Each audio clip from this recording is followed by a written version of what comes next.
Good morning. Welcome to the Baker Institute and our discussion today on Stem Cell Therapies 2020. Are we there yet?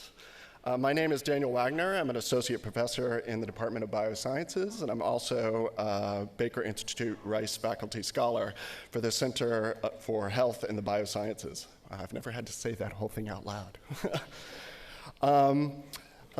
This is the first time I've actually moderated one of these things. Usually I'm sitting in the audience with all of you, but unfortunately the person who put all this together, Dr. Kirsten Matthews, has lost her voice, and she asked me to step in at the last minute to moderate this morning's panel. Today's event is part of a collaboration between the Baker Institute Center for Health and Biosciences and the Texas Heart Institute to examine stem cell policies in Texas, a joint lecture series since 2016.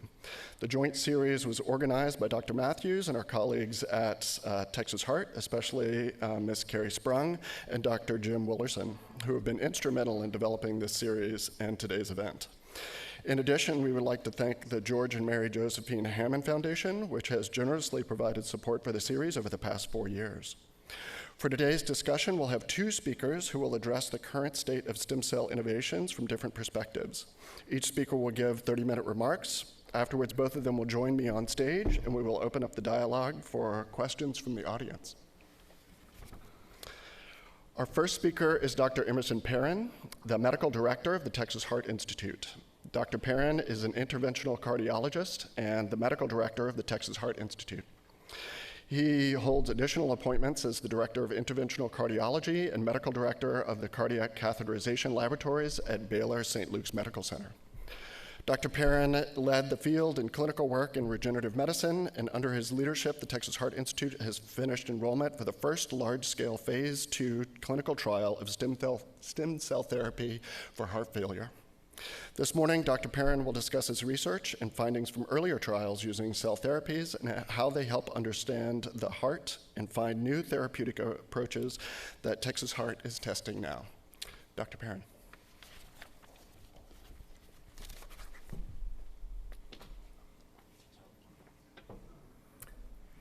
Okay, thank you. It's a pleasure to be here. I'm a really lucky guy. I have a great job.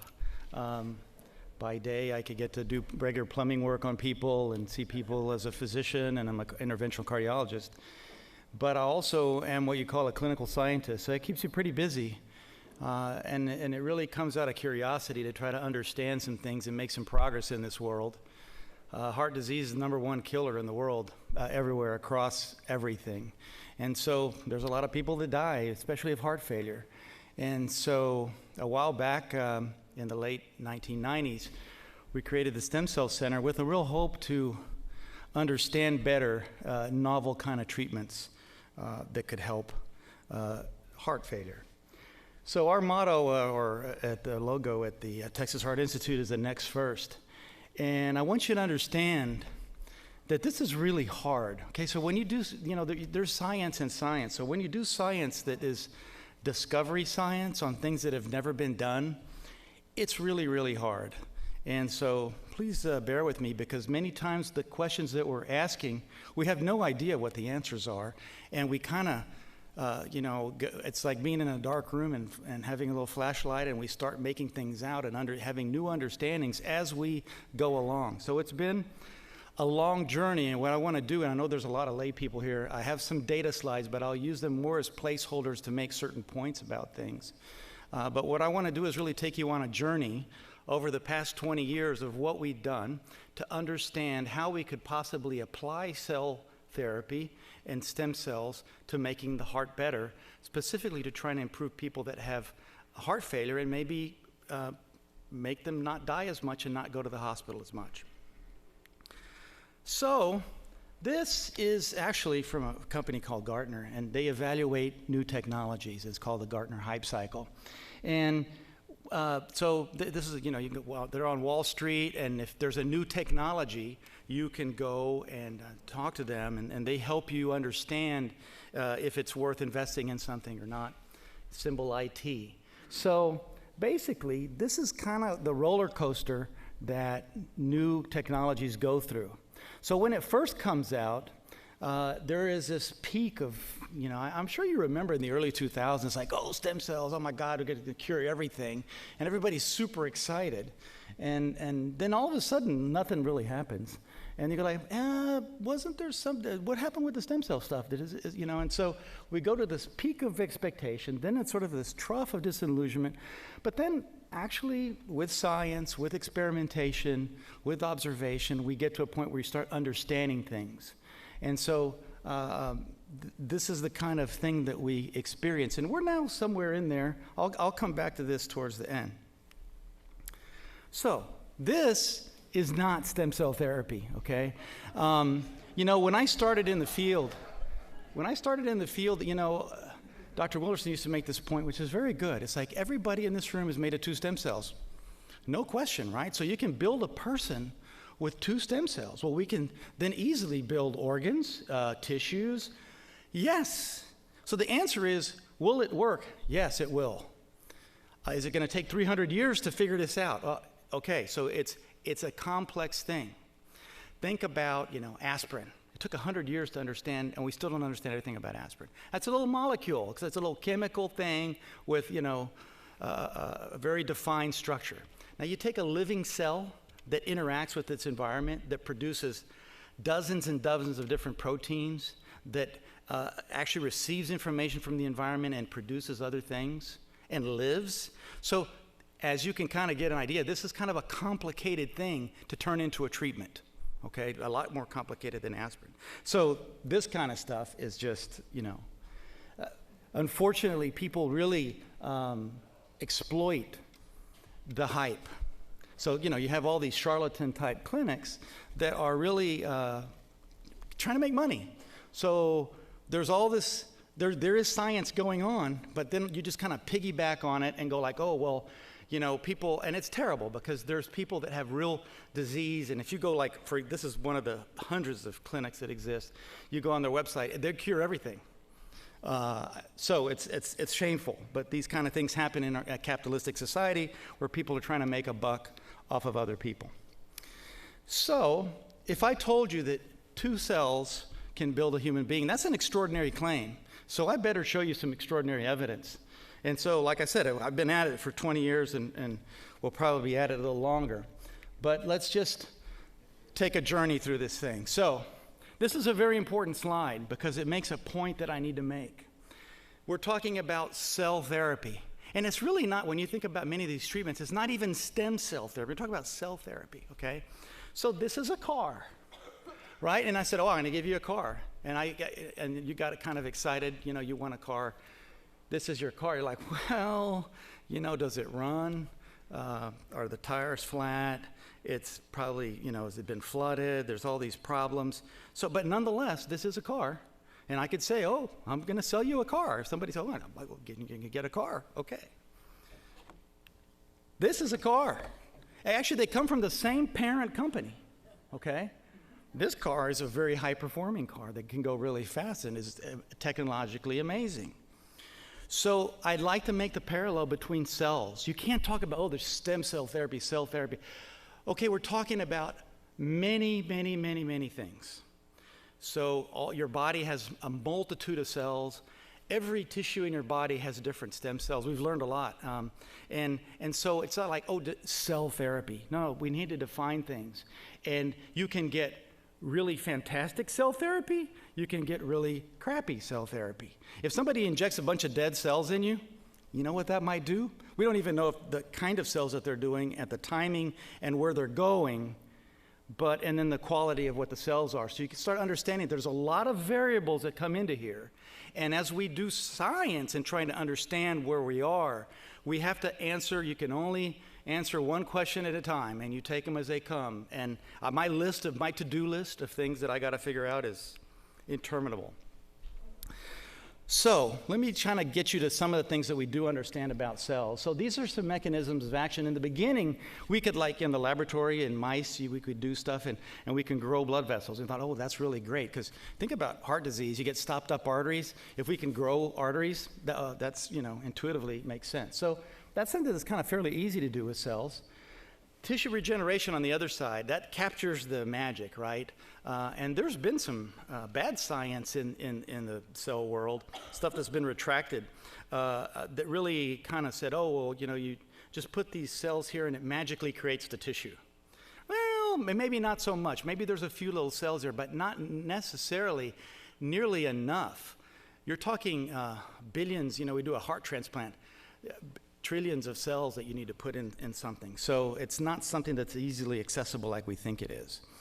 Maybe some of the actions that we have with cells nowadays have more to do with what the cells signal, what their effect is. So endocrine is something that is a distance, and paracrine is local. So if a cell is putting out a lot of things in proteins, growth factors, chemokines, cytokines, things that make a difference and tell the environment, the tissue that it's in, what it needs to do, that may seem to be the pathway to where this stuff works. Whereas before we just sort of on this naive thing like, oh, is this magic and you get new tissue. It does do some signaling in terms of preventing death, and most importantly, some cell types are very anti-inflammatory. And it turns out that inflammation is, if you ever study medicine, like inflammation, and when you get to the bottom of everything, it's basically always inflammation. So this is something that we've gotten to, and so I'm just kind of just going to the end to come back a little bit. And I know this is complicated, but there are thousands of studies behind this figure, okay? To know what every single one of those little alphabet soup things means, what their actions are on the heart, how they go together, what they do to the cells, and then what those things have to do in terms of their action on the actual heart, and then what it has to do in the failing heart. So just to make it simple, this is something that we've published this in Circulation Research last year. It's sort of our understanding of how currently our cells, a particular set of cells that were used in a phase 3 trial, which is an approval trial, well, it's over. So I have some news coming up. How our understanding is of how they work. And this is important because we got to lay the groundwork and say, oh, we got this thing and people are doing great. Well, why and how is it? So this is our understanding, and it basically does these things that I was talking to you about. It shifts the kind of cells. You see the M1, M2. MPCs are the cell, and they take signals from the heart that's failing, produces some of these things, IL-beta, IL-1 beta, TNF-alpha. These are things that are bad, okay? The arteries that if you put the cells in the right place where things are bad, they go like, oh man, this is a bad neighborhood. And so in reaction to these things, I have to change this, and I have to secrete, and then you'll see things like Ang1, SDF1, and then they change some cell types. These macrophage 1s actually turn into macrophage 2s that then start secreting IL-10, PDGF, good things that then alter blood vessels, alter how muscle works, alter how the lining of the arteries are, and changes the health of them, and improves vasculature. So it's complicated, but like I said, there are thousands of studies that are published in peer-reviewed literature. This takes dozens of years to understand, to get to something, this little cartoon of how this works. Okay, 5 years ago, we didn't have this. So it's taken a lot of head banging against the wall to kind of go like, oh, okay. And I'll go back and show you how we used to think about things. I'll just make one parenthesis in terms of mechanism of action. This is extremely interesting. This was presented at the American Heart Association at the end of last year. And it is a study of these cells that we're putting into the heart right now for heart failure.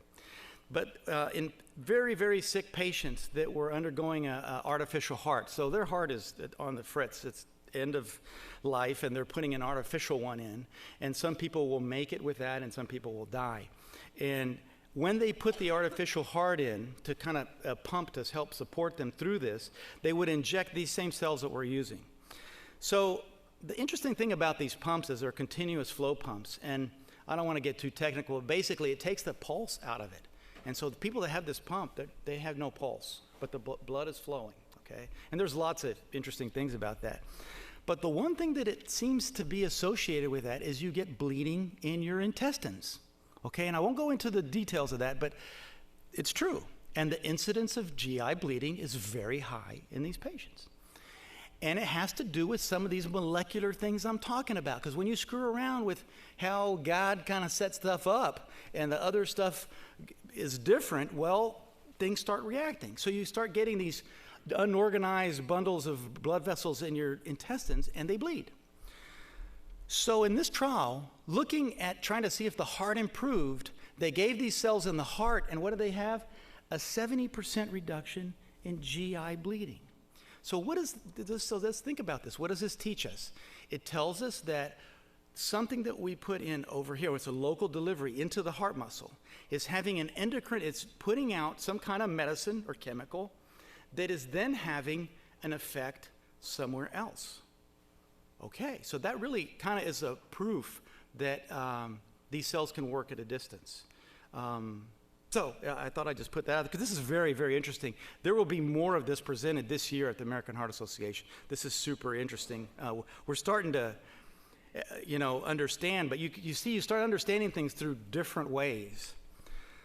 Okay, so let's just kind of go quickly through what we've done, the evolution. So this is heart failure. You have a heart attack, you see that darker area towards the tip of the heart there, right here. And that initial heart attack damages the heart muscle. The heart then expands and gets bigger and bigger. And the heart actually thinks that by geometrically turning into a ball, it gets more efficient, and it kind of does.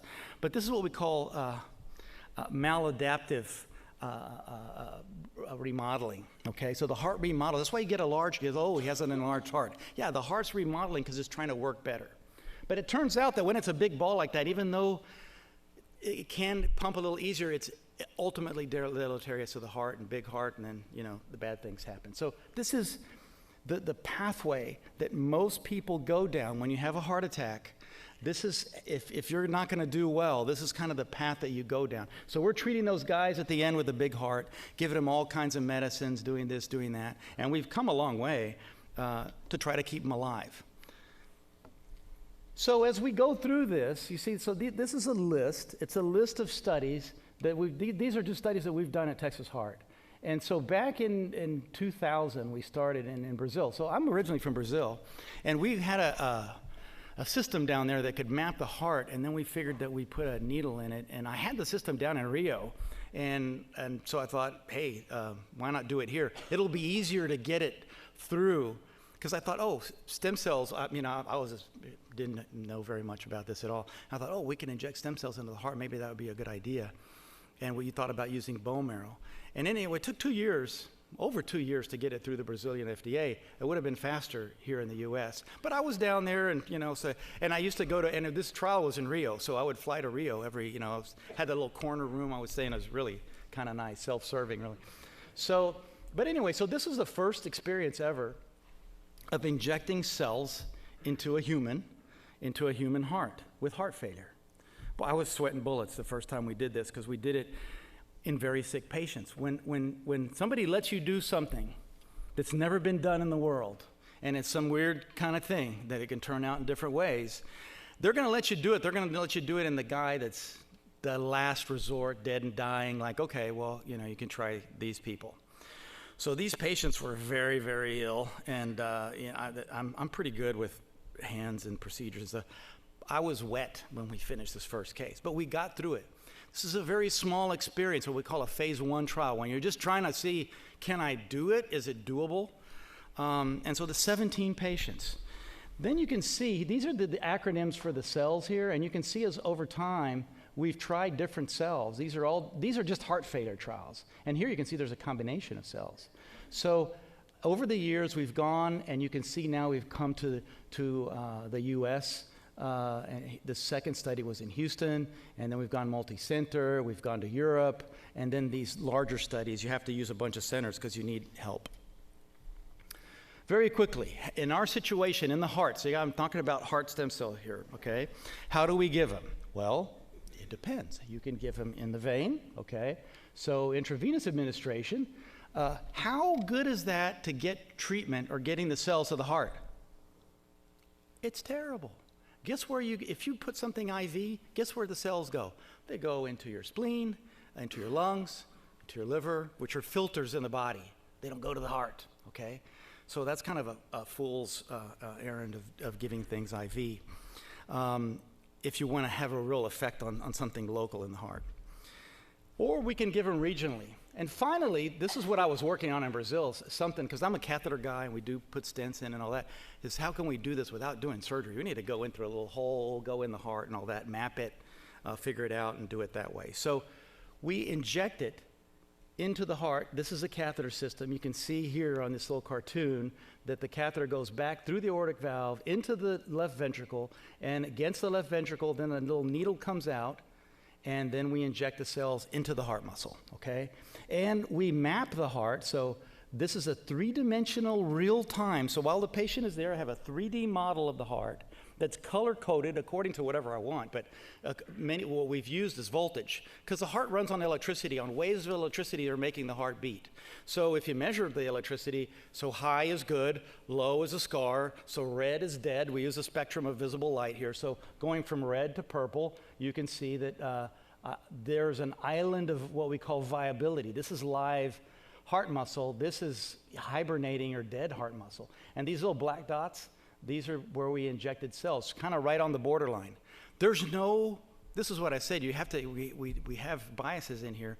There's no cookbook of like, oh, you're going to inject stem cells into a heart. Okay, well, it's never been done. So I said, okay, well, I think it makes sense to try to do the border zone of where you have some good tissue to where you have some bad tissue, but it's kind of alive. So we did some other things, and we've figured out what these voltages are and try to do them in at least have a consistent strategy that we can follow. And it may be that later we need to completely change. It's like, okay, you know what?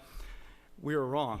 You need to put it over here. You need to put it over there. So this is an evolving thing. But that's how we started. And this just shows you that this is, you can see this is the heart from the front. This is the heart from below. So this is three-dimensional. This big red thing is a big scar. This guy had a blockage in his right coronary. He had a heart attack in the bottom of his heart. And that correlates with MRI. And we've done all the work to show that and validate this.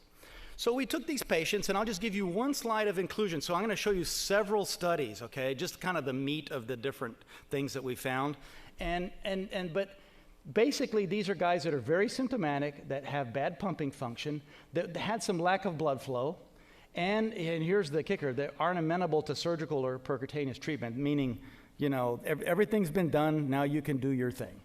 And that they're stable enough that we can stick them on a treadmill and see if they could walk. So here's the first trial in Rio. Nice place to do a trial. This was published, finally, this started in December of 2001, and we published it in 2003. It's the first trial of stem cells in heart failure in people. And this is that one patient I was showing you. Look at this. So, you know, I almost fell off my chair. If you see this electricity here, and you see this electricity up towards, and if you could rotate those down the front, we've kind of woken this heart up. Okay, this is objective. I'm measuring electricity on the heart. So it's like, whoa, I have no idea of what's going on, but something is happening. And then these patients got better. We stuck them on the treadmill, and lo and behold, the guys in blue here outperformed. This is a test called a oxygen consumption test, where we test people for transplant. You put that mask on, put them on the treadmill, and see how much their body can perform like a little engine. And they perform better. So it's like, oh man, we're really onto something. And you know, this is I won't play the movie, but was on the Discovery Channel. It's like I have got that guy that his picture is on there. He did extraordinarily well. I have other people that didn't do so well, but you know, they put this guy on the beach in Copacabana jogging. So you did the first thing ever in the world, and this guy who couldn't walk across the room is now jogging on the beach, and you go like, okay, well, I don't know what the hell is going on, but at least I think I'm on, there's something here that we need to figure out. That's as much as I could say. And so we really were enthusiastic about figuring it out. So then we bring it to the US. And we do the first study in the US. Now, instead of 17 patients, this is 30 patients. This is very small. We're just starting our experience. Well, there's the two curves, the ones that I showed you separated out. Guess what? No change. Okay, so welcome to science, okay? This is, you have to be ready to change your mind and to try to understand, especially in something like this. So here's my two groups, treatment and control, no change, exactly the same, great. So we came back and we actually looked at, we had samples from everybody. So I got together with all the people in my lab, and we're trying to figure out, okay, we got to figure this thing out, because I saw the guy running on them. These guys, some of these people did really well. What happened? So this is, these are all the samples of the people that got the cells. And when you do a trial, by the way, all these trials are what we call randomized, controlled, blinded trials. So the patient doesn't know what he's getting. Not everybody gets a treatment. It's assigned at random. So if you don't do things in this way, you introduce all kinds of bias and you're just fooling yourself, right? So in this kind of phase, when we're trying to figure stuff out, the only way that you can look at things is by doing this kind of trial. So we looked at the guys we had the code. We looked at the guys that had the treatment, and lo and behold, this measurement, this potency, mesenchymal colony forming units, when you take, and so this product that we gave is bone marrow. You stick a needle in the bone marrow, you take the bone marrow out, you kind of filter it, you get these mononuclear cells, and that's what we gave. About 2 hours later, we could inject that into the heart. Kind of a simple way to start, and that's what I did. But could have done a lot of other things. You take these, and now you plate out the cells called mesenchymal cells. They stick on plastic, and you grow them. So they actually, stem cells are crazy. They grow. That's what they do. Their definition of a stem cell is auto-renewal. They grow. It's incredible. So as you put them on a petri dish, you get these colonies that start growing. So then you can count the colonies, and you can see, oh, this is a really good bone marrow, and this is a really lousy bone marrow. If the number of colonies is over 30, this is what we expected normal people, then that's a good functioning bone marrow. Well, what you can see here is that only 2 patients in this trial had a bone marrow that was normal. And the rest, remember what I said at the beginning about giving people a lot of dead cells or non-functioning cells? Guess what? It doesn't work. So then we went back and said, okay, so this is bad. We have a lot of people that their cells didn't work. So let's do something really simple. Let's divide the population in half. And we'll look at the younger versus the older, because we know that the younger you are, the better your cells work. And bingo, the CFU, this growing of colonies, was significantly better, up to 15, in the people that were less than 60, which is the median of the age in this population. So then when I did that same little curve, it separated it out. I'm thinking, okay, I just figured something out, that when you give autologous treatment to people, so you're giving them their own cells, you're giving everybody a different medicine. Okay, it's not like I'm giving you aspirin, okay, 180 milligrams to everybody.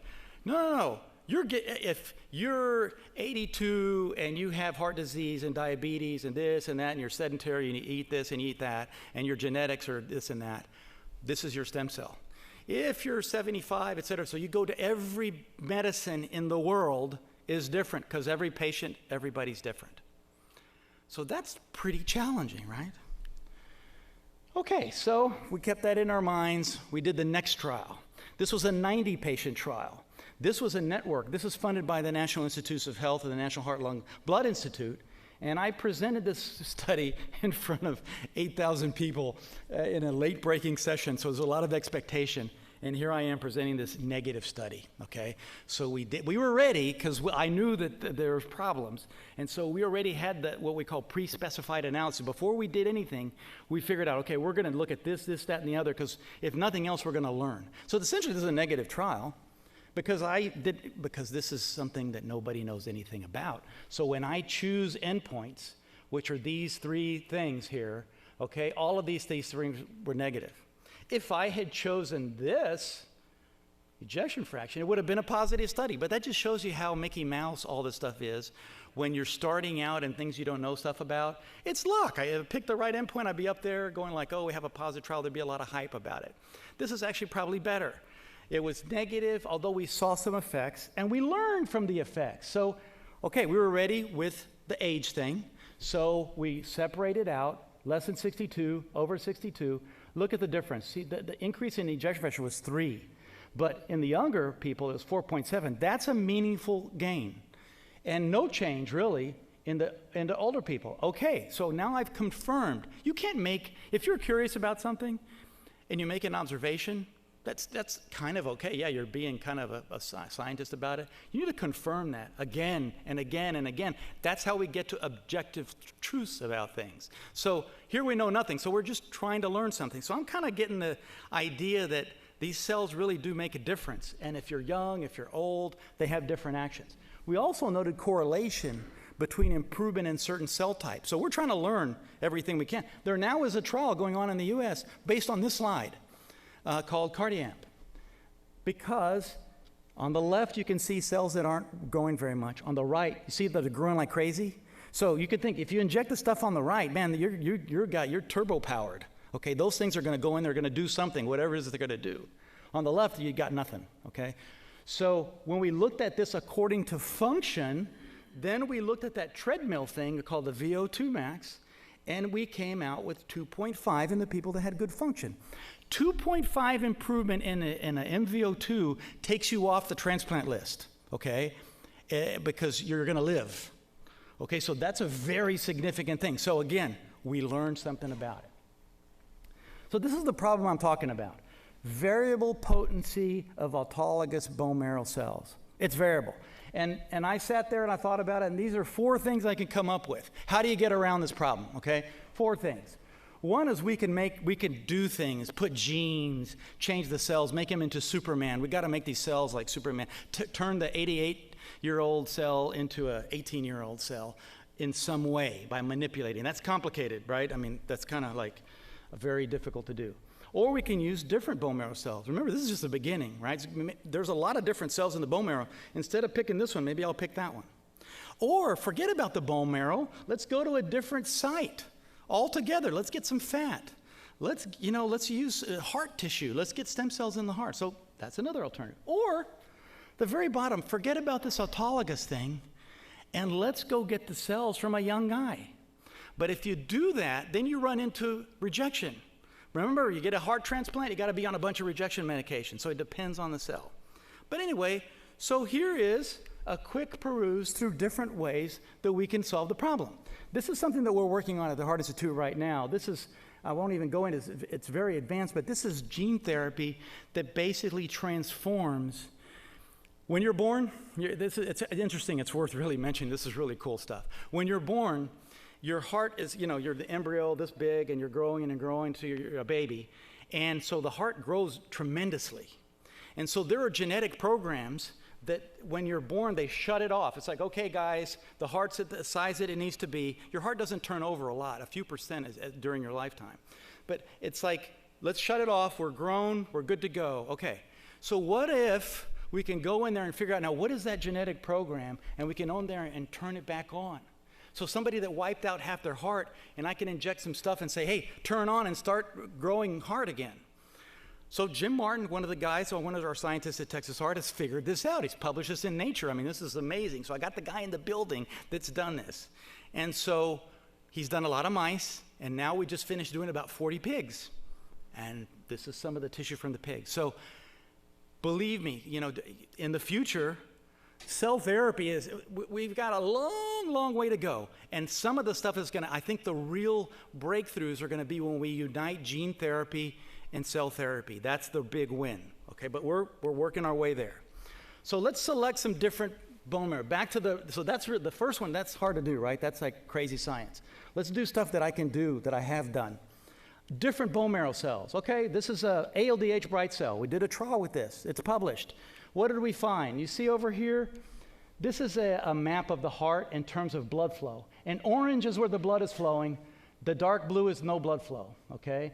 And you can see here, this is at rest, and then this is with exercise. And when you exercise, there's less blood flow. So that means you have some blockage here. So when you really get the heart going, the blood doesn't get to where it needs to go because your arteries are kind of stopped up. So, and then the difference between, if you subtract this one from that one, you get this white stuff. This is the white is the difference between these two.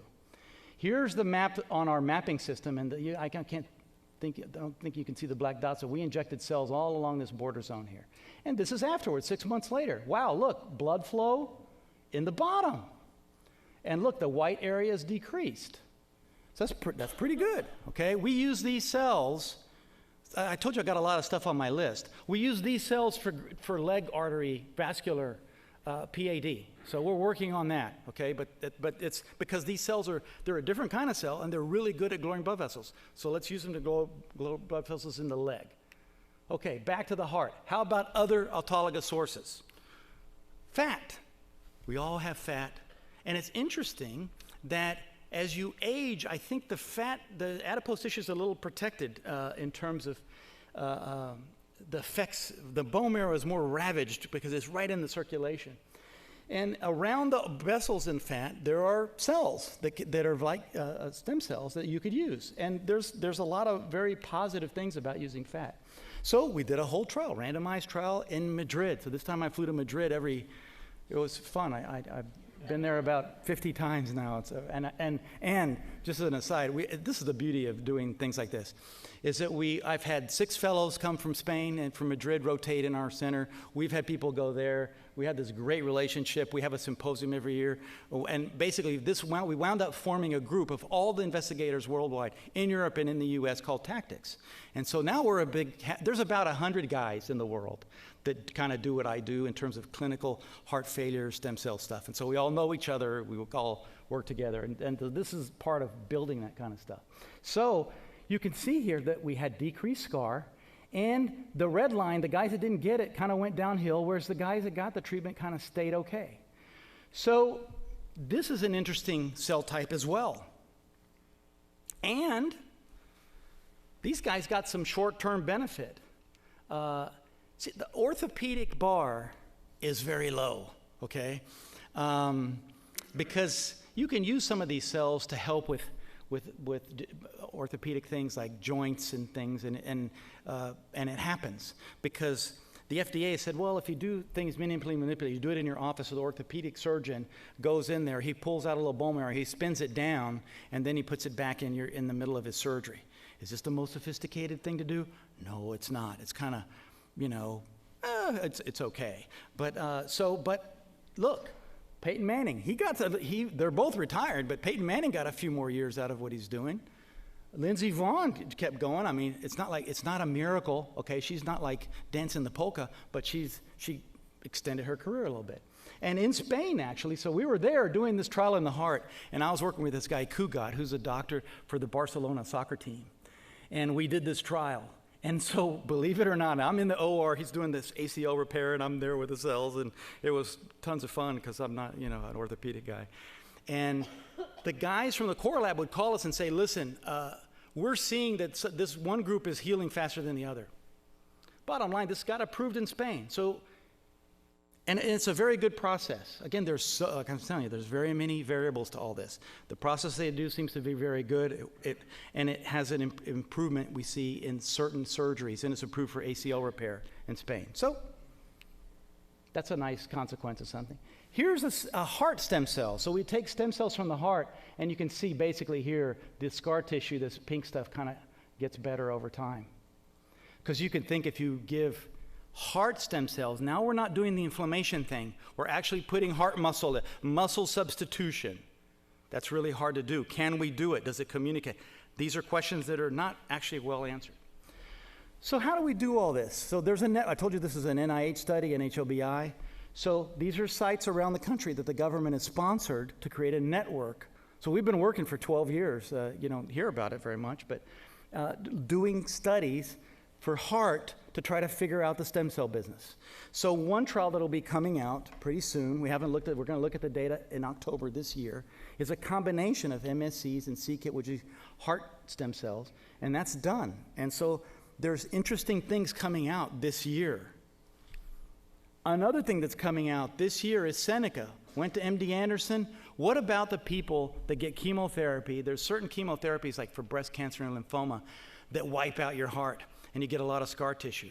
And we thought, well, we could try to use cells there. So we did a randomized, controlled, blinded trial with these kinds of cancer patients that have survived chemotherapy to see if we can improve their hearts, and that's called Seneca. And that's coming out this year. Okay, and I'll get to my final thing. So this is where I'm trying to get. So as you can see, I've shown you some of the things that have helped guide us to try to figure this out. And like we're just this far, it's a 100-mile trip, and we've taken about 10 steps. But this is kind of the latest thing that we've ended up, things have led us this way. Because of this autologous problem, we thought, okay, we can use the Olympic athlete cells. But I'm going to use the cells that fly under the radar so I don't have to worry about immune response. Now, we had to worry about immune response because nothing is black and white, like, oh, you could do that, it's no problem. No, we're going to have to prove it to the FDA. So we took cells from the bone marrow, but now this is a very different process. You take the bone marrow, in the bone marrow there's about 1 in a million cells is this precursor cell to mesenchymal cells, and you pick it out with an antibody, okay? And then you take that cell, and that cell will grow. It's a real stem cell, and you grow millions of those cells. And then you have, where you have doses, like a medicine, because stem cells, they grow like crazy. So you can have a whole bank of this cell, and one patient, one 18-year-old, I call him Olympic athlete, it's not Olympic athlete, but one young male with a good stem cell can supply 1,000 doses to stem cells in 1,000 hearts. And that's how we did this trial. So it's more like a drug. I know how many, I know how potent, it's always the same thing. It's easier for me to compare and understand what's going on. And I'm hoping it doesn't give me a reaction. So we did this at 6 centers here in the US. These are called MPCs. And we did it in all kinds of heart failure. It doesn't matter what kind of heart failure. 60 patients, and you'll see the design of the study. We injected it into the heart, and we really looked at safety because the FDA is like, oh, we're gonna do a dose escalation. We're gonna start at 25, then go to 75, then go to 150 million. And at each time, you go to the FDA with all your stuff, you know, and they look at everything with a fine-tooth comb and make sure there's no problem. So, okay, now I can go to 75. So that's what we did. You can see here the 3 groups. We started at 25. You can see the time delays. So this stuff takes time, right? You have to get all this data. And now the FDA looks at it. Okay, from December to May, okay, now you can go to 75. From August to February, okay, now you can go to 150 million. So each of these groups then is like a separate little study with 15 treated patients and 5 control patients. They're blinded. They don't know who they are. We fake them out. I call it masterpiece theater. We bring people to the cath lab. We knock them out with all kinds of stuff. We put earphones on them. We play music. And we have a script. So the script is the same thing that you say when you're giving the cells, give me the cells, inject, point, they're reading out stuff. And we just sit there and do this masterpiece theater. So there is no way the patients know what they're getting because that would really screw things up. We can talk about placebo effect later. It's incredible. So this is a very well done study. So here's some of the results. And what this means is the volume of the heart. Remember I told you the heart gets bigger? So there's 2 ways to look at the volume. The heart beats, okay? So systole is when it contracts and diastole is when it fills. So there's an end systolic volume and an end diastolic volume. If you look at these 2 volumes, you have an idea of how the heart's working. So this is the end systolic volume, right when it's beating. And you can see here, if we look at this is the control group. This is at 6 months was our predefined endpoint. We wanted to look at 6 months and see how the volumes were. And the people that didn't get anything, it was up. And the people that got the 25 million dose, it was about the same. And people that got the 75 million dose, it was lower. And people that got the 150 million dose, it was negative. Wait a minute, what does that mean? It means the heart got smaller. That's good. Now, what about, that we've seen in other trials. This is hard to get. So, end diastolic volume is the volume of the heart when it's filling. So, same thing. Let's look at this. 6 months, control group. The low dose group actually is worse, bigger. The medium dose, smaller. And the 150 million dose, it got smaller. And at a year, it stayed smaller. This here is a significant effect. This is statistically okay.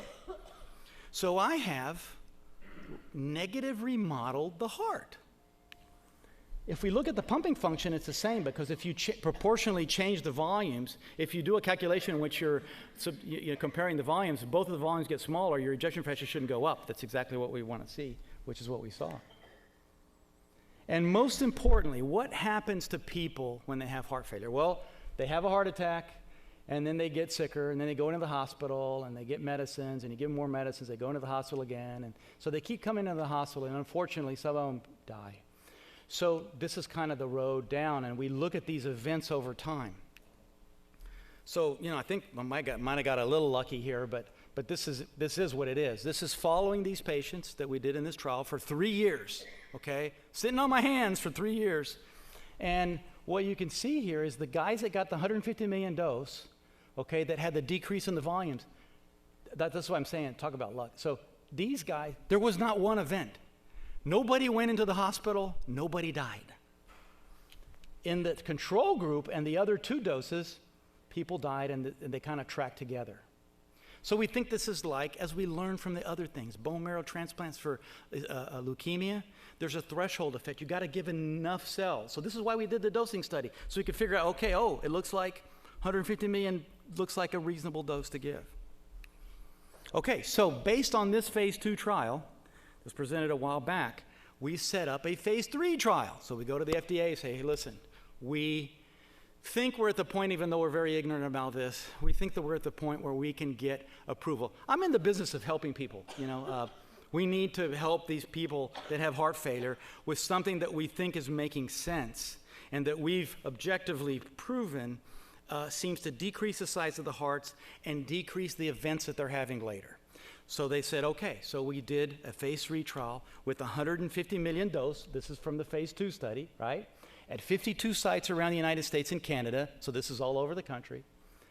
And this is an event-driven trial. So basically, when you have 600 people in a trial, you don't want to be doing every little volume of everybody. You basically got to sit back and go like, well, if I get a lot of sick people, how many people are going to die? How many people are going to come into the hospital, okay?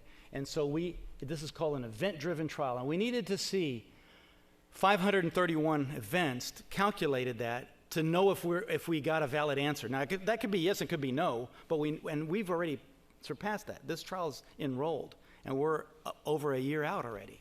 So we've reached our targets. And this is a one-to-one randomization. It's hard, as an investigator, it's hard to do. It is hard to go to clinic and look people in the eye that have heart failure. But you got to tell them, it's like, listen, if I knew this treatment worked, it would be approved. But it's not. You're helping me figure this out. And guess what? You're part of the family. Because time goes by, and we'll give you this, and we'll find out what happens. And if it was good, then I'll bring you back, and you'll get it. It's okay. You're on the top of the list. But right now, we have to do a blinded, randomized thing, and you're not going to know what you're going to get. And thank God there are people that are willing to do this and to help us figure this. This is the only way you can figure it out. So we've treated half of these people, and half of people have gotten the Masterpiece Theater. And we work very closely with the FDA because we modified the trial as we went along. We saw, for example, that, let's say there's class 2 and class 3 patients. The 3 guys are very symptomatic, and they die more. Well, that sounds terrible. Say, if you're a lay person, you're talking about science. It's different. We're looking at, events in people. But, and so that population of class 3 shrinks because the patients are having problems, and they're already counting as events. I need more. So we shifted from class 2 to just enrolling class 3 halfway in, which are the sicker people that actually need it more and could benefit more. And we also were able to change to go to a much more sophisticated statistical analysis, looking at not only first events, because that's how traditionally we look at things, but looking at recurrent events. And so we did all this fancy stuff and, published this last year. And in May of this year, usually I'm here saying, okay, in 5 years from now, in May of this year, I get to unblind the data, and I get to look at this. And probably around August, September, if it's really positive, we'll just publish this straight out. If not, we'll present it at the American Heart Association meeting. You will hear about this. This is real stuff. I'm on my last slide here. So let's just recap my journey here. Brazil, 1999-2000. US, Focus HF, bone marrow. Then the bigger trial. Then different kinds of cells. Different applications, using it in vascular and PAD, and even in arthritis. And now using these mesenchymal cells, DREAM-HF, we have another trial in adriamycin toxicity together with MD Anderson. So we have 4 trials. So we've got 3 of them coming out now this year. I told you it's important. You got to have repeatable observations to be able to believe in stuff. And so my first visit after having been in Brazil, we needed Iron Mountain. They wanted all the boxes, every single echo, every single test of every patient in Brazil that we did. And we shipped it over there. They looked at everything. I'm like the older stepdaughter with the curfew, not stepdaughter, the daughter with the curfew. And so, we're the first one. okay, the boyfriend's coming in here, we're going to see all the details of everything. So I know the guys at the FDA pretty well because we're the first guys that knocked on their door and said, hey, we want to do the stem cell thing. So back then, went to the FDA. This is the phase 3 trial we're going to look at this year is an approval trial. Now, it depends on how positive it is. So I left one thing out. We did a futility analysis on this big phase 3 trial in April of 2017, because this, as you can imagine, costs hundreds of millions of dollars, okay? And you don't want to be spinning your wheels for nothing. So there's this blinded statistical thing, there's how they do it, and they just give you an answer. It's like, keep going. So that means that there isn't there is a difference between the people in the trial. And there's this board called the DSMB. They get together every 3 months and they look at everything, make sure you're not killing people and bad things aren't happening. Because if they are, they'll shut your trial down. And if there's no effect, they'll shut your trial down. On the reverse side, if all the people you're treating are like Superman, they'll shut the trial down for excess benefit. That's pretty rare when that happens. So this trial is looked at every step of the way. We passed a futility analysis. I see these patients in clinic over at Texas Heart, and I'm blinded. I don't know what they got. But there's a lot of them doing really, really well. And I did the phase 2 trial, and I did the beginning, and I kind of know where we're at. And so I have some reasonably based hope that we might get a positive answer. It's in the numbers. We're going to find out. But there is a chance, depending on how positive it is, we can go to the FDA and get an approval. At the minimum, we'll have to do a second study that will be confirmatory, or maybe we'll have to do a second study before we can do it. It all depends on what's in the cards. So, last slide. I think you understand this a little bit better now. Kind of been on a little journey with me. That's kind of like where we are. Don't get taken by the hype too much. But on the other hand, at least we're really trying to figure things out as they really are and really apply such a wonderful, powerful treatment, which is stem cells, that we know very, very little about to try to help people with heart failure. Thank you very much.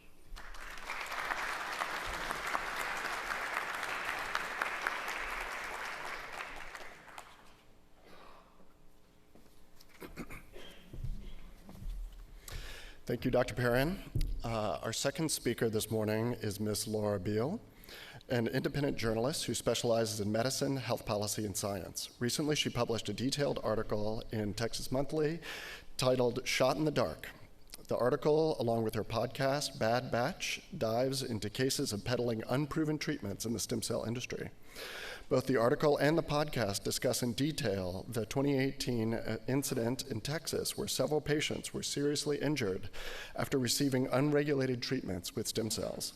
This morning, Ms. Beal will review the 2018 incident, the players, and the pitfalls of this unregulated market.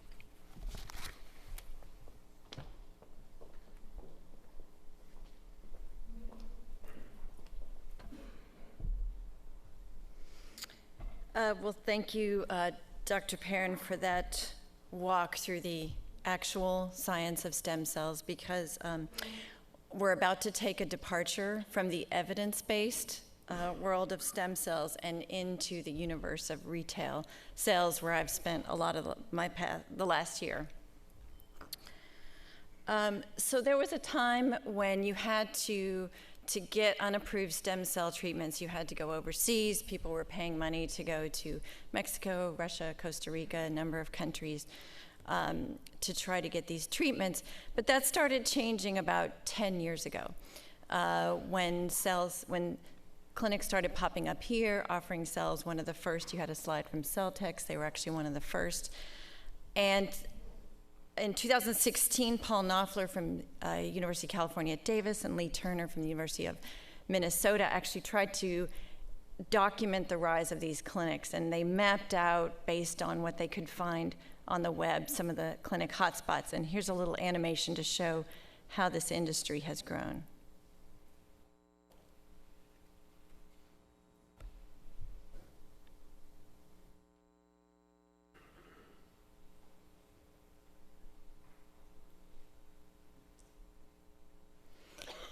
Now, as you can see, it stops at 2016. It's at that rate of growth. There are probably today, Paul Knopfler estimates more than 1,000 of these clinics. But the truth is, it's really hard to get a handle on because a lot of these are offered as simple sidelines to existing practitioners. So the truth is, we really don't know how many clinics are out there offering it and how many people are getting it. Now, what they see, you've probably seen a lot of these advertisements. If you Google stem cells, things like this start showing up in your feed. There have been ads wrapping around the newspaper, wrapping around the Chronicle. Where I live in Dallas, I've seen full-page ads. And they're advertised in this way: miracle cures, nothing could possibly go wrong. And here's a video. If it plays, there's a popular video out there called The Healing Miracle. I think we have laid the framework in for other states to be able to follow quickly. It's talking about House Bill Ethically, 810. this needs to be moved forward. We realized early on that physicians really need to understand the truth about stem cells. It's not science fiction, it's biology. One of the joys of using stem cells is there's almost always lots of upside and no downside. In the tens of thousands of administrations that we've given, there have been no serious adverse events. And as of course we know, anything in medicine, there's no chance ever of any adverse events. So I had been seeing things like this for several years, and I knew as a journalist there was a lot more to the story than this, and I wanted to tell it. But it's very hard to tell a story where you suspect that there are dangers and there are people being taken advantage of if nothing like that has actually happened. Theoretical risks don't make as good a story. So I did what a lot of journalists do when you have a topic that you're interested in and you want to see what happens. I just set a Google alert. And I just set a Google alert watching for incidents that would happen in stem cells. And then one day this pops up in late 2018. And this was an incident that happened here in Texas. It says 5 people in 5 states, but the majority of cases were concentrated actually here in the Houston area of people who went in for their stem cell treatment for arthritis, and they ended up days later in the ICU. And so I figured that this would be looking really hard at this incident would be a way to kind of pull back the curtain on what the retail industry was. And I have to say straight out, the advertisements that you see, some use bone marrow cells, some use fat cells, and some use birth products. They come from different places, but for my purposes, this incident happened with a birth product. They were taken from cord blood cells. So that's really the area that, from what I'm talking about from now on, concerns the kind of the birth product industry. So the first thing you had to look into is, okay, where did these cells come from that these people got? And it turns out this is a company called Livion. This is a screenshot of their website. It's very beautiful, very sophisticated, a lot of women, not much clothing. The incident happened at Texas Regional Health and Wellness, which is a clinic here in Missouri City, or patients had gone there for their stem cell treatment. And at the top is a man named John Koselshare, and he was the founder and the CEO of Livion, of the company. Now there's a video, let me see if it's in the next. The Regen series. Yes. It is our prized serum. This is one of their ads. Maybe this presentation could explain it better than I could. What happens is Livion's live, new, vibrant cells go to work immediately to rid all inflammatory components, the true cause of your pain, from within the joint. Then the growth factors of these flawless cells begin to signal other damaged and aged cells in your body. And then it happens. Your very own cells are stimulated to begin their own regenerative process, and they mimic the behaviors of the new live cell population that was just introduced into the damaged area.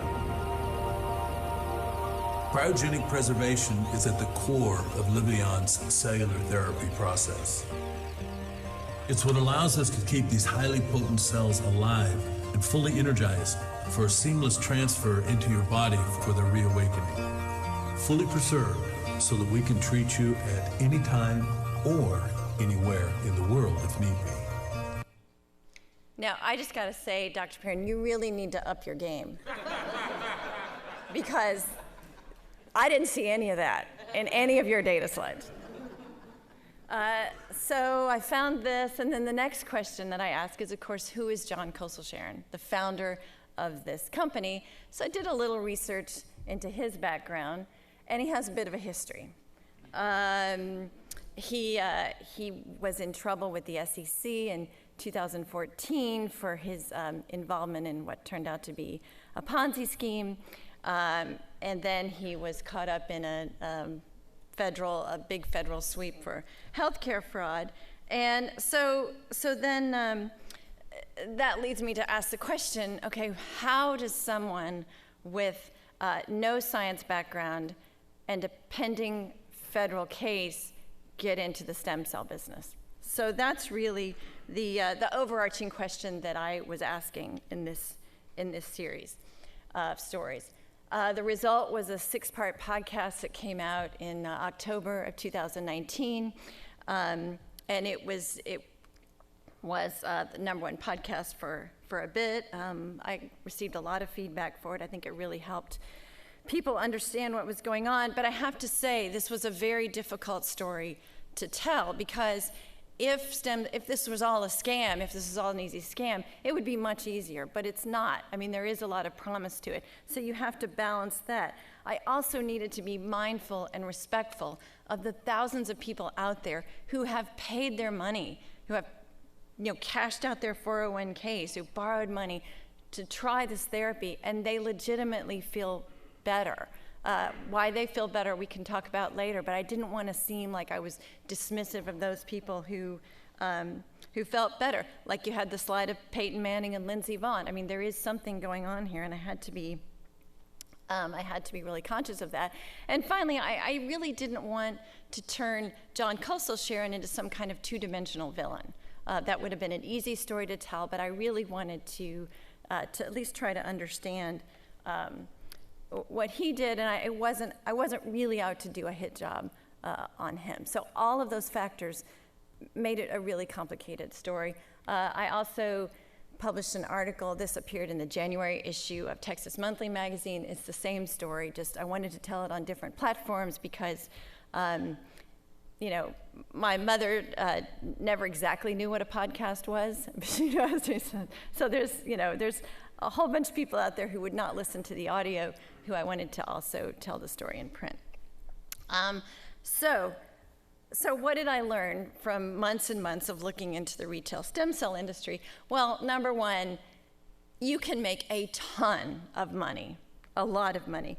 This was on John Kosel-Sharon's Facebook page. If you can't read it, it says, when life gives you lemons, find a big-ass house to make lemonade, #stem cells. And he's leaning on the hood of this nice Rolls Royce in front of a mansion. Now, for full disclosure, this is not John Kosel-Sharon's Rolls Royce.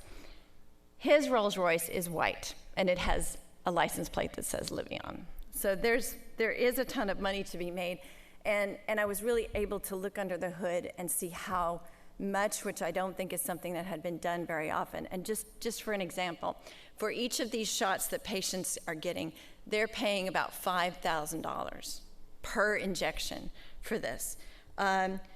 Doctors are buying this from Livion for $1,800 a vial. So for a procedure that just takes a few minutes to do, they can make upwards of $3,000 per shot. But then the big question I wanted to know is, how much does this cost to manufacture?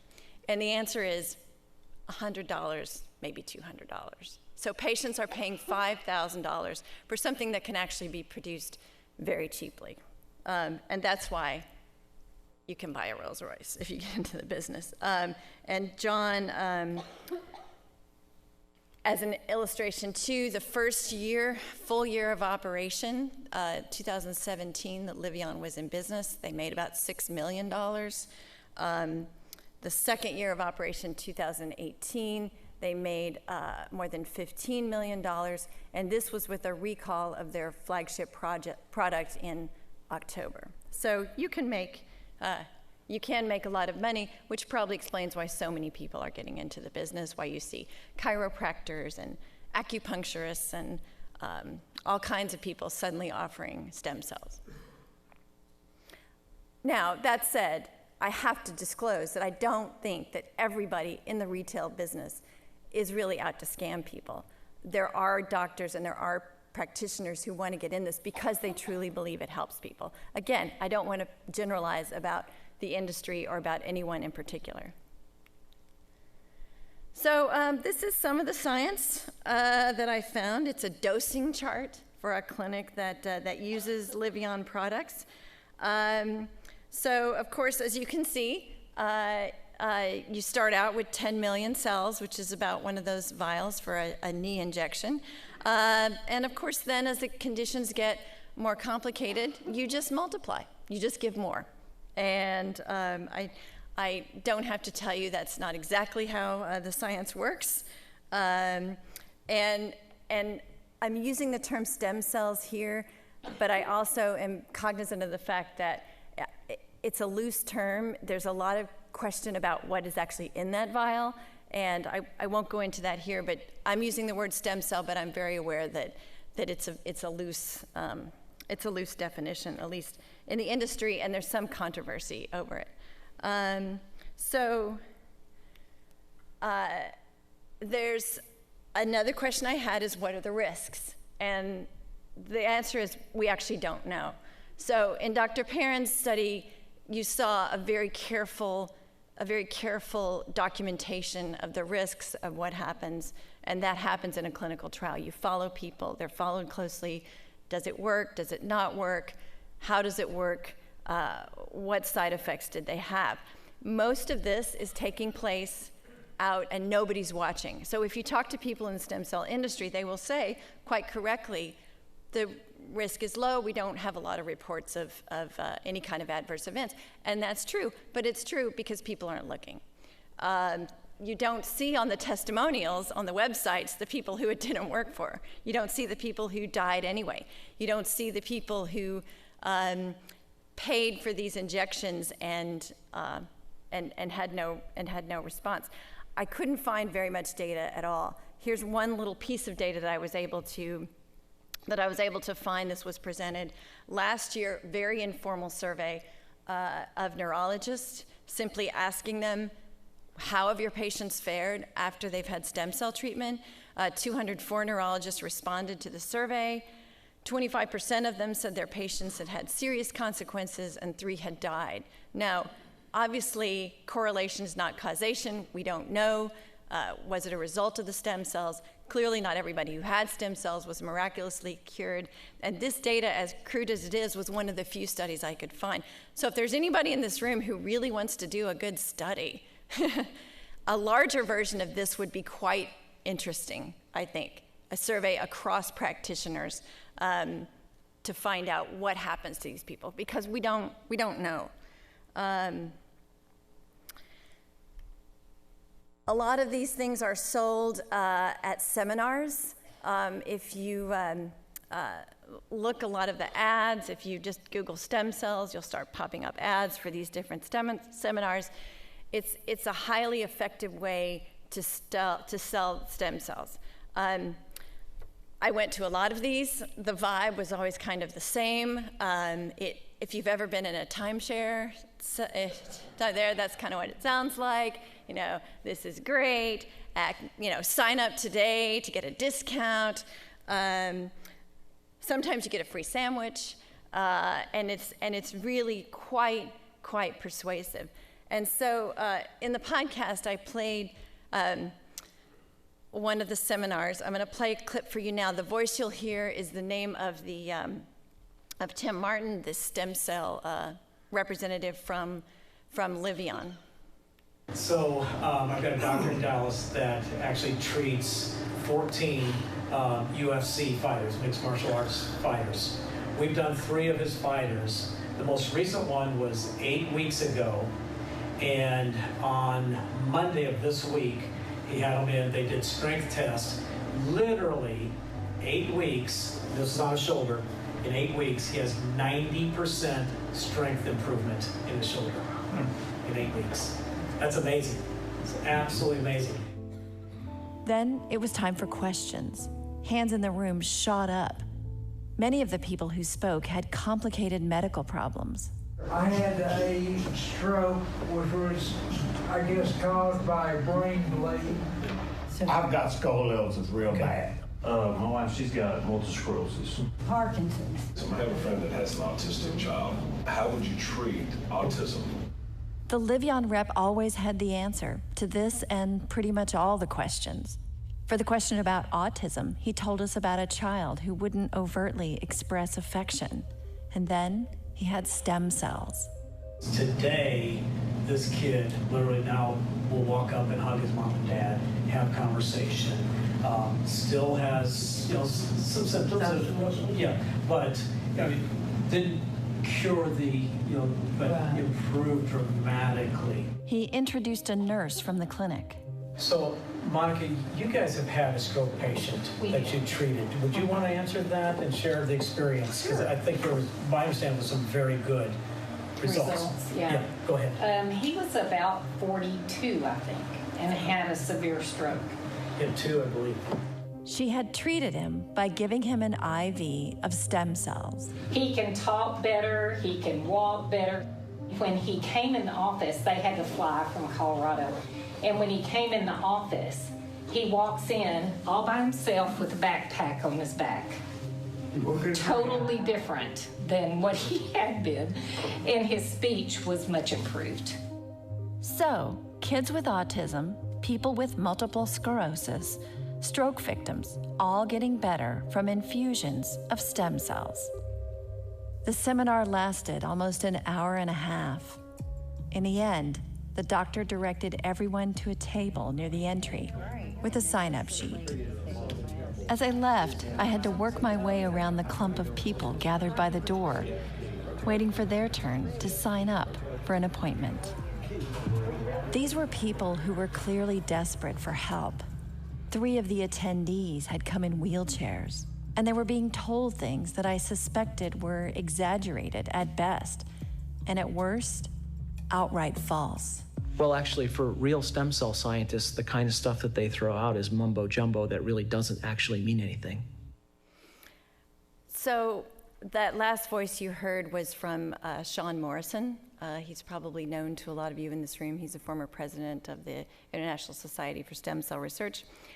I took clips of this recording to him to get his opinion on the actual science that was being told. And what about all those diseases I heard listed? All the things that umbilical cord stem cells can cure? And there's been a lot of research with damaged heart muscle and those kind of things with repair from stem cells, along with strokes. Also, some of the research we're looking at is antimicrobial, so fighting infections, like diabetic wounds and ulcers, and even stuff like protozoa, which are like for Lyme disease. Stem cells do a great job in healing those things. It's hard to know where to start. There were so many falsehoods in there. The idea that there's a one-size-fits-all stem cell therapy that will work for everything from stroke to microbial infections, not true. We don't know of any stem cell that would work for multiple different kinds of indications like that. Moreover, there is no stem cell therapy that's known to be effective in treating strokes. There is no stem cell therapy for which there's clinical evidence that you can improve the treatment of Lyme disease or other kinds of microbial infections. So as you can hear, it goes on, but as I played more and more for Dr. Morrison, you could hear like this rising frustration that I think comes through in the podcast, like as it goes on, at what people were being told. So the bottom line is that you're dealing with people who are very much, you're telling people a story that they desperately want to believe. And this makes it an easy product to sell. And as Sean Morrison told me, people hearing this, you have a capacity to suspend disbelief because you want so much for this to work. And And if there's one thing that I've learned in 25 years of writing on medicine, it's that the placebo effect is very strong. It's very real. I'm not saying it's all placebo effect, but I think that's a lot of what you're seeing for people who are actually getting better. And my hope in telling this story was not to discredit the stem cell science or what's going on. I simply want people who are hearing these sales pitches to ask better questions. I find that information is empowering. And if you were to listen to the podcast, if you were to read the story, get the information, and you still want to do stem cells, that is completely your right to do. But at least you will be making a more informed decision than you would be if you simply heard the sales pitches and saw the ads. Happy to say that Bad Batch was downloaded now, I think, between 7 and 8 million times. I got an email, I'll leave the sender's name private, but it's someone who also is doing research in stem cells, and I hope it's having an impact.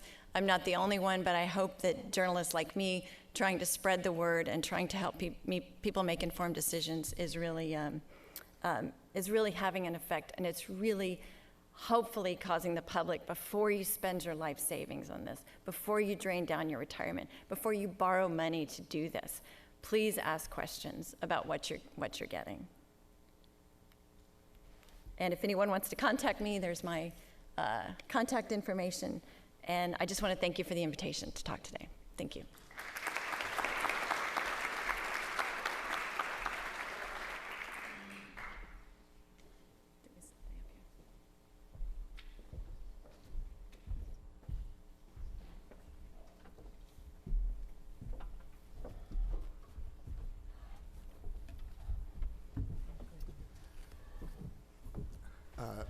So now our presenters can take questions from the audience, but I have a couple of questions before we begin. So, Dr. Perrin, you gave a really great overview of the arduous process that's required to get stem cell therapies approved by the FDA. But now, in our era of right to try laws in Texas, how do you respond to patients that come in and want some stem cell therapy to treat conditions that is not currently FDA approved? Well, first of all, it depends on the condition, right? So these poor people that you see with MS or God knows, I mean, there is zero data. That you'd be crazy to. You have to ask basic questions of people, and Ms. Beal was talking about this. If somebody comes and tells you, I've got these little crystals here, and if you rub them together, they're going to cure your MS. So you would say, well, okay, so where do these crystals come from? What's the frequency of the energy? Can you show me some results of what this is happening? You have to inquire, ask questions, try to understand things. And I think one of the problems that happens is that these sort of less than scrupulous companies that are just in it to make a buck, they kind of use some of the science that we're producing and other people are producing, and they kind of package that up and wrap it up and then tell you what you want to hear. And one of the worst things in the world is confirmation bias, because if an internet search is the ultimate confirmation bias. You just search and you see more of what you want to see, and and it's a feedback loop, and before you know it, you're all sold on it. So I'm it depends on what the patient has. In some cases, I'll just tell them a flat out, no, we need to, I need to send you to this doctor, to this. There's conventional ways of treating things, and some ways are very good, and we have to try the things that are available. Right now, the only thing that stem cells work for are in bone marrow transplants. You could use cord blood, you could use bone marrow. For leukemia, you irradiate, you wipe out the bone marrow in certain types of cancer, and you substitute it with bone marrow, and it grows back in, and that works. And that is the only kind of cell therapy that really works. The rest is unknown. Now, maybe we'll know some pretty soon, but right now, there's no approved treatment. Why would you do something that is unknown as opposed to something that is known? So I try to be really thoughtful with people about that. And Ms. Beal, how how can these companies deliver these products? Are they actually violating the law, or is there some way around it that allows them to do these things?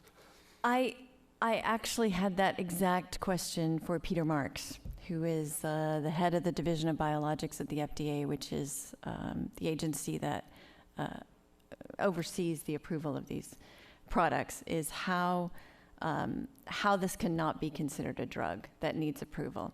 I wasn't able to interview Dr. Marks, but he did, as it happens, speak at a meeting that I was attending of healthcare journalists. So when I had my chance at the microphone, that was the number one question I had, is how is this legal? How is this legal? And the answer is that he gave is, right now the FDA is playing a game of whack-a-mole. You know, that there are so many of these companies, you saw the graphic, that they are really having to concentrate their efforts on those situations that are the most dangerous.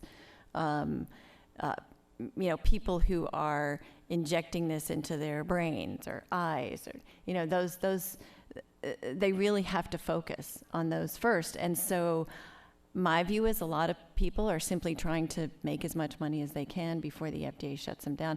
One footnote that I should say is, a month after the last episode of Bad Batch was released, the FDA sent a pretty stern warning letter to Livion, and within a week they shut down, they suspended sales of their 2 main stem cell products.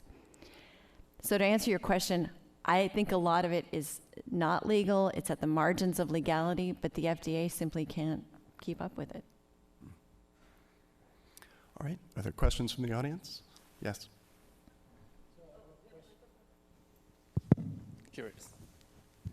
I have a question for Dr. Perrin and one for Ms. Bell. So, Dr. Perrin, what stage is the science on growing the heart valves on a scaffold and, you know, customizing it to the patient's measurements? And then the question for Ms. Bell is that, you know, if it's illegal, obviously it's illegal to make claims that are not substantiated, then have the legal profession not found them yet? 25% with adverse effects and some patients dying, I would expect some sort of legal history here. Do you want to go first? Yeah, so at Texas Heart, actually, we have an investigator, Doris Taylor, who is trying to grow hearts.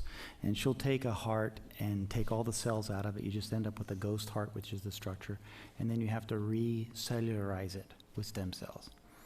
Turns out that that's really hard to do. That's like, it's very intuitive. You think, oh, okay, I'll take this and I do that and it'll work. Well, the devil's in the details. The different kinds of cells you have to put in there, the sequence, the sheer amount. It's just overwhelming, the millions and millions of cells that you have to get and perfuse. How do they stay there? And then how do you get this to work? It's kind of like Frankenstein, right? It's tough. And so one thing she did is immediately she saw that it was really difficult, so she really downsized it to a rabbit heart. So that's a little easier to do. And so we have some preliminary things in starting to get some cells to be there to make it start working. But this is very far. There's no like, oh, okay, we got this about ready. We're going to take that heart and put it in theoretically, if you could get a pig heart and take all the cells out, populate it with your own cells. I mean, this is all theoretically possible, kind of. Then you could repopulate it and then take that heart and implant it into yourself as a transplant. So that would be fantastic, right? But we're not close. But we have a roadmap that we can kind of see, oh, this is something that can be done. It's kind of, Dick Tracy back in the 50s had a little watch with the thing. Yeah, we have it today. You could see the thing. It works. And so you can kind of figure out, okay, this can be done. But between 1950 and 2020, there's been a lot of development. We've already seen pictures of the human ear on the rat or a mouse. And so that, this is probably not as far-fetched as we think. There's a lot of there's a lot of sensationalism. It really captures the imagination of people. because it kind of does make intuitive sense, right? You can all go like, oh man, okay, well, that's probably could do that. To make it work reproducibly, where you can evaluate it and understand it and be able to apply it, is a whole set of problems that needs to get resolved, and that takes time. Yeah, I was told a lot of what I was told is, well, we don't need all this science. It's just common sense. We know it works. Well, if everything followed common sense, we wouldn't need science. So, but I heard that a lot. We know it works. Why are you bothering with these studies? So to answer your question about the legal ramifications, one is that it's very difficult to prove that these, if you had some kind of reaction, that it was from the stem cells, again, because we just don't know. Now, in this case, there was quite a bit of legal action because it was pretty obvious that these people suffered from the stem cells. But overall, it's hard. It's hard. In terms of the false claims, I think the FTC is trying to come down on some clinics periodically for making false claims. And now you're seeing the Attorney General of New York came after a stem cell clinic in Manhattan for all the claims on their website. But sometimes it's also very carefully done as to be within the legal limit of what you're advertising, but it's certainly implied. And you know, they're very smart. And if they're shut down, they also have a habit of a lot of companies of reinventing themselves, reappearing. If you've listened to Bad Batch, I had an update episode that came out about a month ago that suggests that the companies, you know, trying to kind of reinvent themselves now and get into exosomes, which is another big, you know, big area. So it's just difficult. It's very difficult. I guess there's a question. I was going to tell a little story.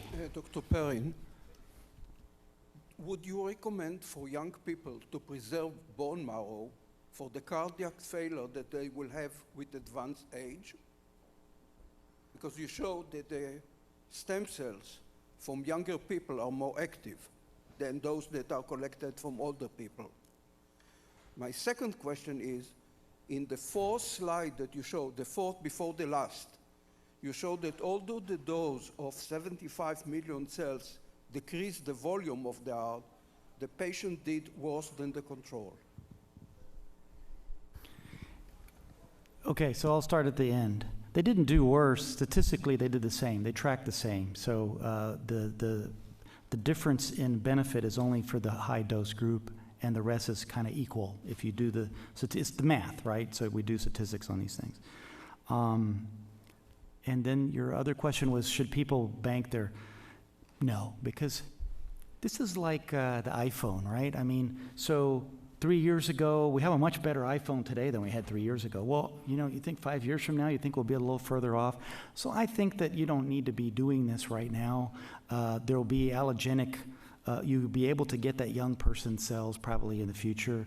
Things evolve pretty quickly. I think there's really no need to be saving cells for heart purposes at least. I wanted to tell just a little story about confirmation, cognitive bias, because we're hardwired to believe stuff in a certain way because we're human. It's not our fault. It's like trading in the stock market. The market is made for you to lose money because of your emotions. So the same thing happens with science and testimony and things that you hear. So I'll give you this example. We have a drug. This new drug is fantastic, called Theapies. It's for triglycerides. And they just did this beautiful 9,000 patient trial. We have all this data. It's amazing. It really reduces it. It reduces events. People have less heart attacks. You can add it to a statin. It's clearly, elegantly, and detailed proven to have clinical benefit.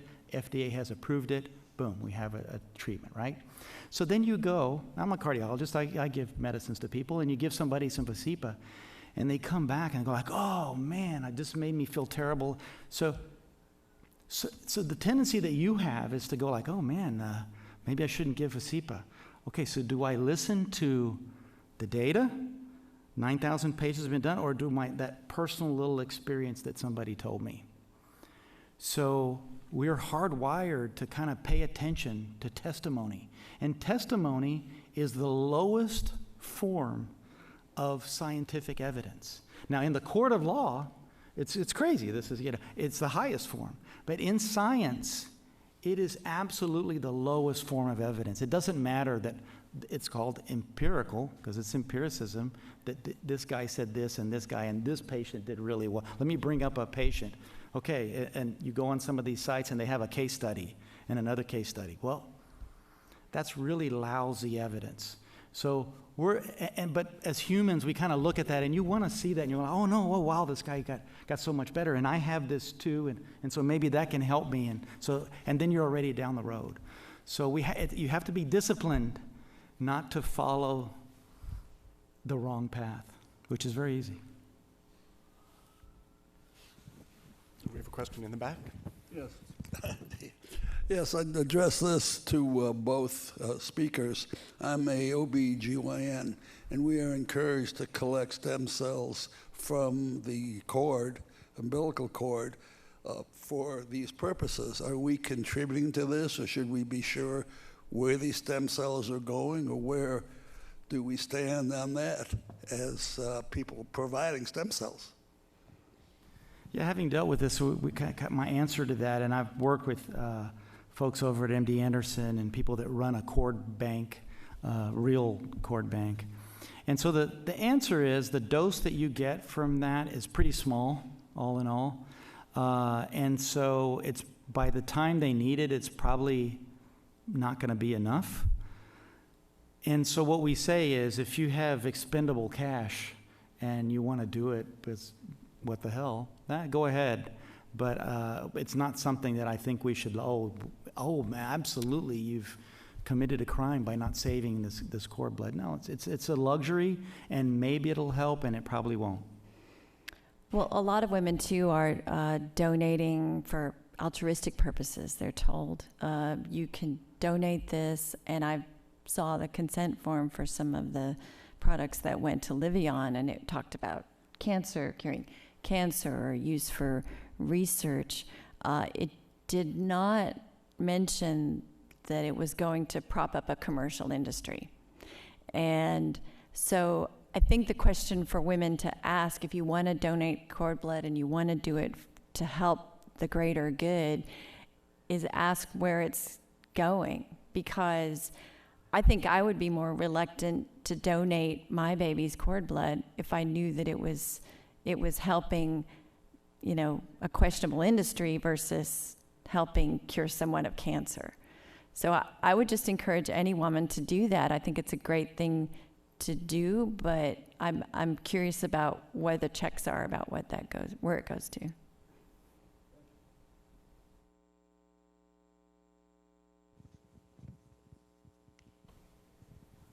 I think this is probably a good addition to that question. If somebody wants to contribute to the science or to the information that's out on something like this, do either of you have any, I'm sure from the scientific standpoint, when you're doing research, you have a lot of new ideas that you can't pursue all of. How do those things get pursued? How do we pursue, or are any of the 1,000 stem cell clinics actually pursuing some kind of well-defined research? I don't know if research is the right word in that case. So I'd say in the retail clinics, it's pretty rare that they're actually doing studies. And why would they?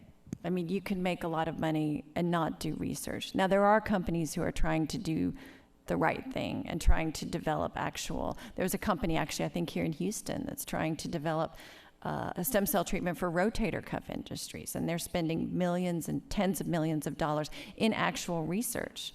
But what's the incentive to do that if the next person is just like Livion, already making money? And I do think there's a danger of these clinics slowing down the progress of actual research. I can also tell you I've gotten tons of email from patients saying, well, what do I do if I want to try stem cell therapy? And my answer is generally try to find a clinical trial, because if you enroll in a clinical trial, even even if it doesn't help you directly, you will at least be advancing the science. And as Dr. Perrin can attest, negative trials still tell us information. They might not turn out as we like, but they still tell us information. But I just want to say, too, that it's easy for me to say find a clinical trial, but I'm not in their shoes. And I'm not somebody who really wants to be helped now. And so I recognize it's a hard decision to decide what to do, and especially if somebody's dangling a good chance of a cure in front of you today. So I would add that you can use kind of a common sense meter, like if the meeting for the stem cell thing is at the La Quinta, if you have to go to Cancun to get your treatment, maybe that's not the mecca of science. And there's a bunch of Mexican doctors on it. Nothing against Mexican doctors, but if it were okay, it would probably be mainstream, right? One thing that I want to plug for, and this is very true, is if you get into a clinical trial, then even, and this has been proven and studied, I could show you data on this, people that get into clinical trials, even if in the placebo group, you didn't get the active treatment, you do better than if you didn't get into a clinical trial. Why? Because we really look at people from top to bottom. We got to put a fine-tooth comb through everything. We know how you are, how your health is. We do a bunch of tests on you. We do imaging. We do this and we do that. We wind up finding a lot of things out about people that wind up helping them. And like I said, you're part of the family. At Texas Heart, everybody that's in a trial is part of our family. So if you got the placebo, if you got the active treatment, you're going to do better just from being in a real clinical trial. And so that's important for people to know. I have a question. If I've tried stem cells at one of these clinics, didn't work, and then I came to you to be in your clinical trial, would the fact that I've tried unapproved treatments affect my ability to get into a trial? Yeah, so that's a problem, right? So that's a confounding factor. It depends on the timing, depends on what kind of product. The problem is that some of these things are pretty shady. So if you're in a trial, I can tell you exactly what you got, what the potency is of what you got, what the release testing of it was of the product you got, how much you got. And so we know everything about what we're putting in you, how many of those cells are alive. And it's hard to get a big viable product. Trust me, most of the really good, when you produce stem cells, if you have like a 80 to 90% viability, so 10% are dead, that's really good. I've seen 90% dead. So people don't think about these details, and they see the thing, and oh, it's stem cells. No, there's about 100 little details that you have to work out. And these laboratories, there's all these things, this thing called GOP, GMP. These are things set up by the government, by the FDA, that how you have to run a laboratory, how you have to check what you do, how you have to just be very detailed about everything. So this really, you're kind of in the fantasy land of, I want to get this treatment, and this is so great, and it's going to help me, and you're really getting taken for a ride from all this stuff. But just the final about the placebo. So some of the placebo effect is amazing. One of my first trials, I had this lady, she was the cutest. She had a sister, and she would come in, and she got placebo. And she felt so much better, and she told me, oh man, I went in the Focus HF trial. So I went to the mall with my sister, and she would come in. So I see these people like every couple of weeks. And we went to the mall and went to the Galleria, we did this. And I've been hearing over the 6 months go by and how great she's doing. At the end, we unblind the study, and she got placebo. I tell her, you got the placebo. She started crying uncontrollably because she just felt better. And sometimes people feel better because actually thinking that you got something can set off some chemical things in you, that whatever. But the placebo effect is very, very, very strong, and it's very important to do science in a very controlled way is the bottom line. You can be fooled in really thinking you're. So it's a question for Miss Beal. But first of all, I just want to say I didn't realize that you had the podcast, that you have Bad Batch, but until I looked at the program today. But I absolutely was. I'm a big fan of your other podcast, Dr. Death, which was just a horrifying story about how a prominent surgeon can cause so much damage at very top facilities around Texas. So I really appreciated that. I'm sure this other podcast is great. But you had alluded to this issue of these prominent people giving these testimonies that stem cell therapy works in cases where it probably shouldn't. Is it all placebo effect? Is there something else going on? And is there anything that can be done policy-wise to try and, put a tamp on these things? I can speak a little to the orthopedic issue with the caveat that I'm clearly not a doctor, not a scientist, but that's the one that I've looked into the most because it's probably the most common. That's why you saw those knees up there. It's because, we're all getting older and our knees are giving out. And nobody really wants a knee replacement operation. So I can tell you it is probably a lot of placebo effect, but that said, there is evidence that there's something else going on. Now, there's not evidence from what I can gather that it actually regrows your cartilage. That you get this, and that's what people think they're getting. They think it's going to inject and it's going to regrow their cartilage.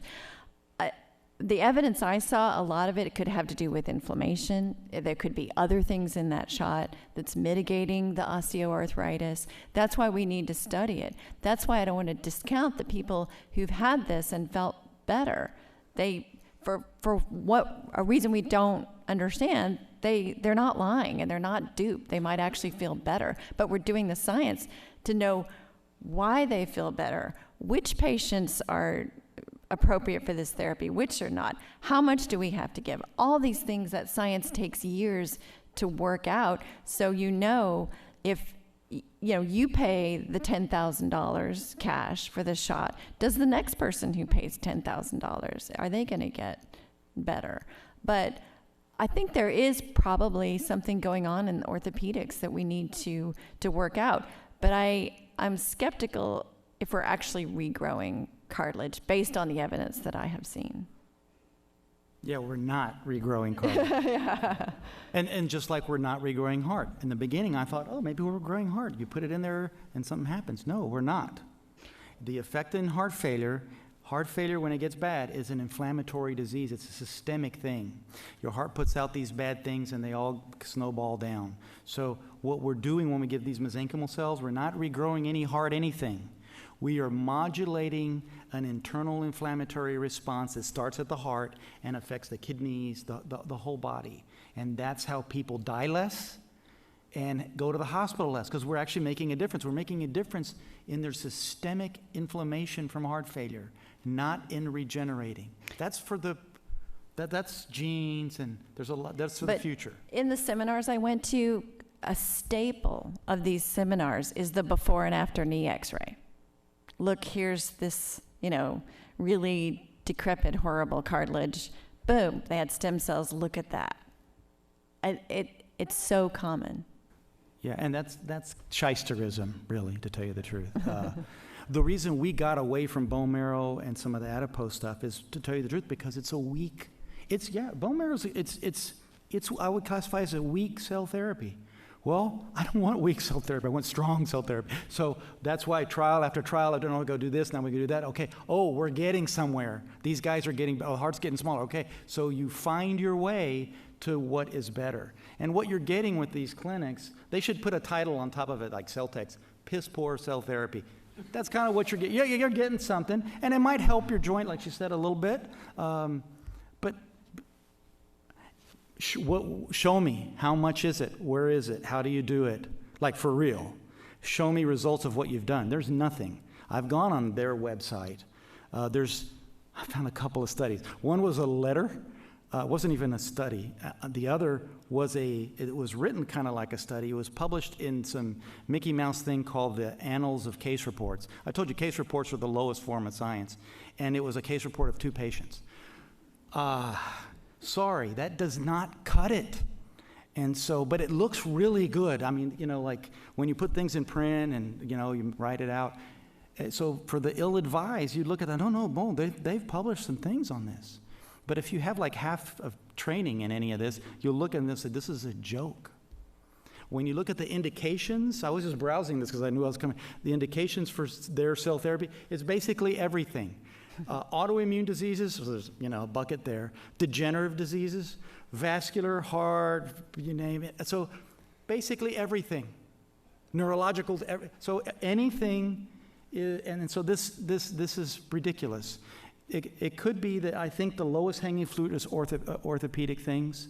I think it's more benign. You're undergoing less risk. You don't want to be putting particulate stuff like cells in the brain without knowing exactly what you're putting in there. But in a joint, hey, if you don't get an infection or something disastrous, if it's well done, maybe you'll feel a little better. The inflammation will go down. You're not growing stuff, but you're getting a little better. So that's kind of, it's a weak treatment that's kind of okay.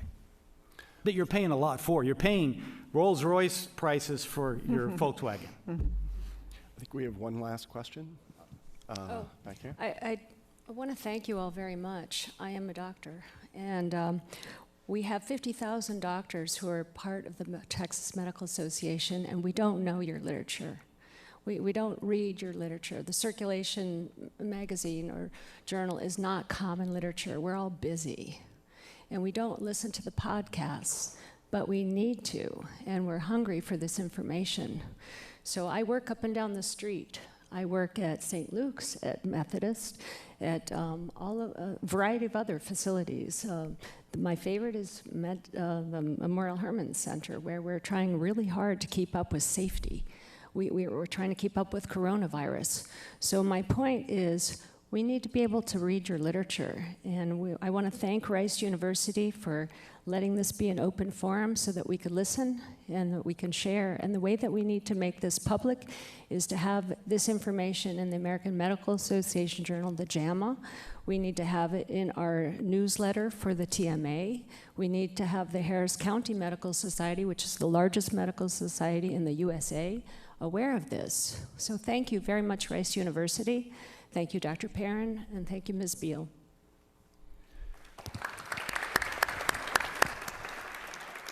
All right. On that note, more education is always better. Let's thank our presenters one more time, and thank you all for coming.